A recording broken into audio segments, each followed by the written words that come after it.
आज आपण फायनल अकाउंटमधील उदाहरण क्रमांक 4 आज आपण प्रश्न समजून घेतोय। तर बघा, खालील परीक्षा सूची मेसर्स मीरा आणि माधव या भागीदारी संस्थेची आहे। 31 मार्च 2019 रोजी संपणाऱ्या वर्षाकरता व्यापार व नफा तोटा खाते आणि त्याच तारखेचा आपल्याला ताळेबंद तयार करायला सांगितलं आहे। आपल्याला परीक्षा सूची दिली 31 मार्च 2019 रोजीची। ही परीक्षा सूची दिली असताना परीक्षा सूचीच्या नावे बाजूला असणारी पदं आणि जमा बाजूला असणारी पदं हे व्यापार खाते, नफा तोटा खाते आणि ताळेबंदासंदर्भात याच्या नोंदी आपण कुठं करणार आहोत ते आपण आज थोडं त्यावरती प्रकाश टाकतोय। तर बघा, आपणाला स्कंद दिला आहे 1/4/2018 रोजीचा 25,000। आता हा स्कंद प्रारंभन स्कंद असल्या कारणानं याची नोंद व्यापार खात्याच्या नावे बाजूला आपण घेतोय। दुसरं पद आपल्याला दिलंय 80,500। ऋणकोची राशी 80,500। ऋणको हे ताळेबंदाच्या संपत्ती बाजूला याचं पद आपण देणार आहोत। प्राप्त विपत्र दिलंय 10,000 आणि प्राप्त विपत्र सुद्धा ताळेबंदाच्या संपत्ती बाजूला आपण देतोय। आता आपल्याला खरेदी दिली आहे 2,08,500। खरेदी नेहमी आपण व्यापार खात्याच्या नावे बाजूला देतो। त्याचबरोबर व्यापार खात्याच्या नावे बाजूला खरेदी दिल्यानंतर आपल्याला जमा बाजूला पद दिलंय का बघावं लागेल, खरेदी परत। तर बघा, जमा शिल्लकेतलं शेवटचं पद दिलंय आपल्याला खरेदी परत 1,000 रुपयाचं। त्या खरेदीतनं ही खरेदी परत वजा करता आलेली राशी आपण व्यापार खात्याच्या नावे बाजूला घेतोय। आता आपल्याला दुसरं खरेदीच्या खाली एक परत पद दिलंय। आता हे परत म्हणजे कोणतं असेल तर विक्री परत असेल। तर ही परत आपल्याला विक्रीतनं वजा करून घ्यावं लागेल, ती 1,000ची नोंद आहे। आता त्यानंतर आपल्याला पुढे दिलं आहे खरेदीवरील वाहन व्यय। व्यापार खात्याच्या नावे बाजूला हे खरेदीवरील वाहन व्यय आपल्याला द्यायचं आहे। त्यानंतर विक्रीवरील वाहन व्यय हे नफा तोटा खात्याच्या नावे बाजूला 4,500 रुपयाचं पद आपल्याला समाविष्ट करावं लागेल।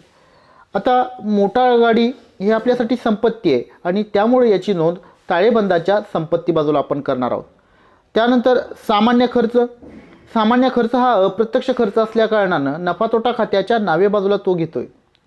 त्यानंतर निर्यात कर सुद्धा आपण नफा तोटा खात्याच्या नावे बाजूला घेणार आहोत।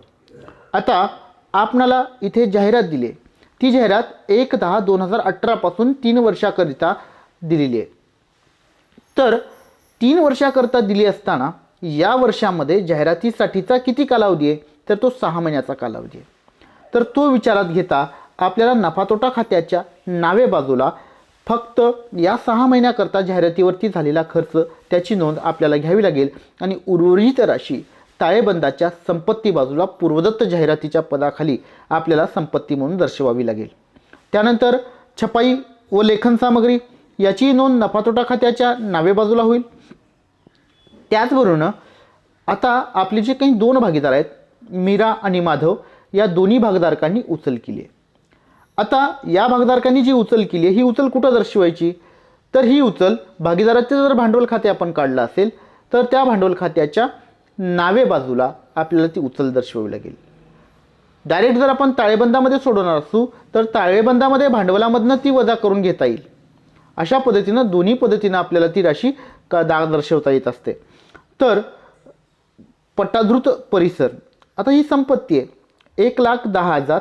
तर 1,10,000ची राशी आपण ताळेबंदाच्या संपत्ती बाजूला दर्शवणार आहोत। बँकेतील रोख ही संपत्ती आहे 45,000 आणि याची नोंद ताळेबंदाच्या संपत्ती बाजूला आपण करतोय। त्यानंतर पुढे आपल्याला दिले उपस्कर 8,300 दिले आणि उपस्कराची नोंद ताळेबंदाच्या संपत्ती बाजूला आपण घेणार आहोत। आता आपणाला बँक अधिविकर्ष दिलाय।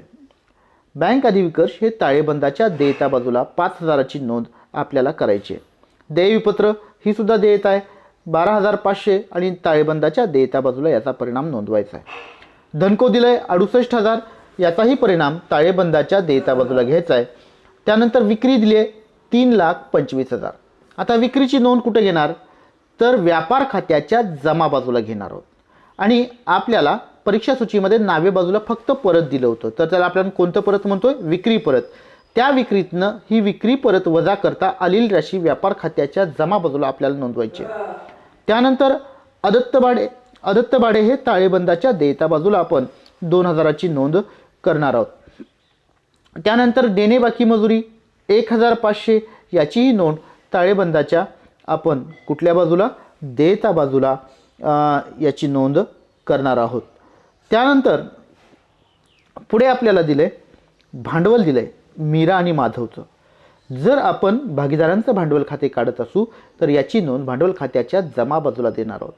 आणि ही जर आपण डायरेक्ट ताळेबंदामध्ये घेणार असू तर याची नोंद भागीदाराच्या भांडवल खात्याला दर्शवून त्यामधनं त्यांचं उचल वजा करून ती राशी, त्याचबरोबर त्यांचा नफा तोटा आलेला तो त्यामध्ये ॲड करावा लागणार आहे.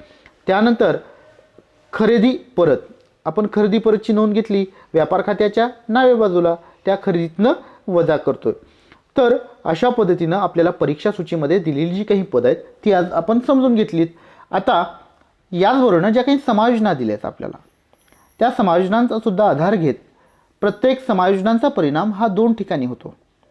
तर संवरण स्कंदाचे मूल्य 32,000 आहे.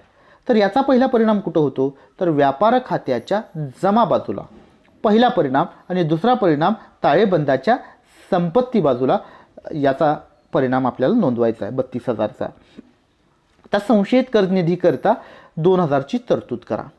आता याची तरतूद, याचा पहिला परिणाम कुठं करणार, तर नफा तोटा खात्याच्या नावे बाजूला 2,000चं पद आपण दर्शवणार आहोत.